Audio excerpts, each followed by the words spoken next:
Everyone remembers when the PlayStation 2 dropped. That thing was a beast. It completely shook up gaming. But while everyone was glued to DVDs and Metal Gear Solid 2, the old PS1 didn't fade away quietly. It actually stuck around way longer than anyone expected. If you dig into the PS1's final days, the really last stretch, you'll find a release that almost feels like a glitch in reality. Strider Hiryu first showed up in arcades back in 1989, then landed on PS1 in 2000 as a bonus disc with Strider 2. But the real oddity is Capcom's 2006 standalone re-release in Japan. That was the moment the PS1 officially bowed out. Today we're talking about the ninja who literally switched off the lights for the PlayStation 1. Let's dive into Strider Hiryu.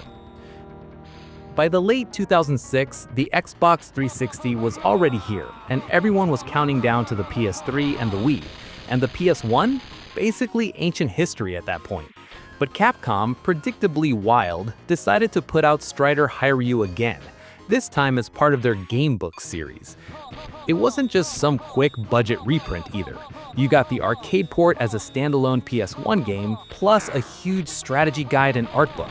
Released on October 24, 2006, it's the last official PS1 release in the console's history. We were hyped for Gears of War, and meanwhile, Capcom was still pumping out discs for a console with memory cards barely bigger than a floppy disk. It's like rolling up to a Formula 1 race in a horse and buggy, but your horse is a cybernetic ninja with a plasma sword. So honestly, you've gotta respect the move. So why does any of this matter? For years, if you wanted Strider at home, the Sega Genesis version was the gold standard. Don't get me wrong, that one was good, but it wasn't quite arcade perfect. Then the PS1 came along and dropped a true port, which was amazing. Everything was there, the voice clips, the smooth animation, and the wild boss fight where a bunch of Soviet officials merge into a giant robot snake. Honestly, that boss still blows my mind. The PS1 version fixed stuff too, like the annoying flicker you'd get in older ports. Hiryu's sword leaves that slick neon trail when he attacks, like he's painting with light. The action is fast, twitchy, and honestly, this is the best way to play Strider without actually owning an arcade cabinet.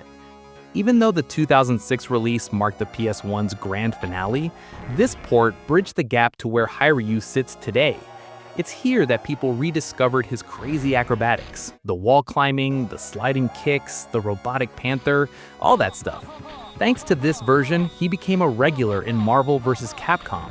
Developers saw the PS1 handle his speed and realized he wasn't just an 80s throwback, he was the blueprint for the action heroes we love now. Jump ahead to 2026, and Strider Hiryu still shows why a game doesn't need fancy graphics to be timeless. It just needs a killer scarf and a sword that sounds like a lightsaber having a meltdown.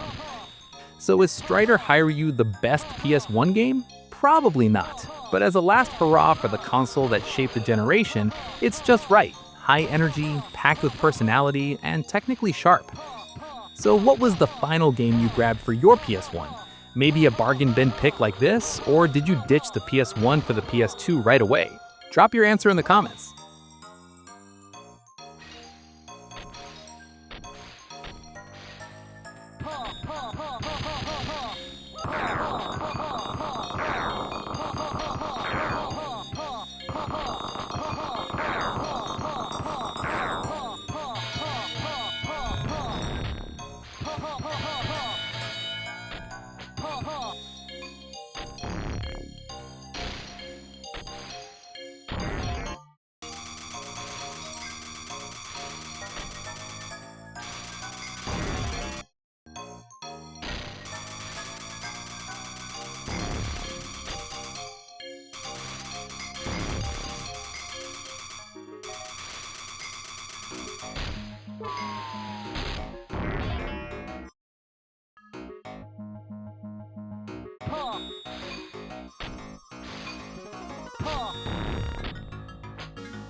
Ha ha ha ha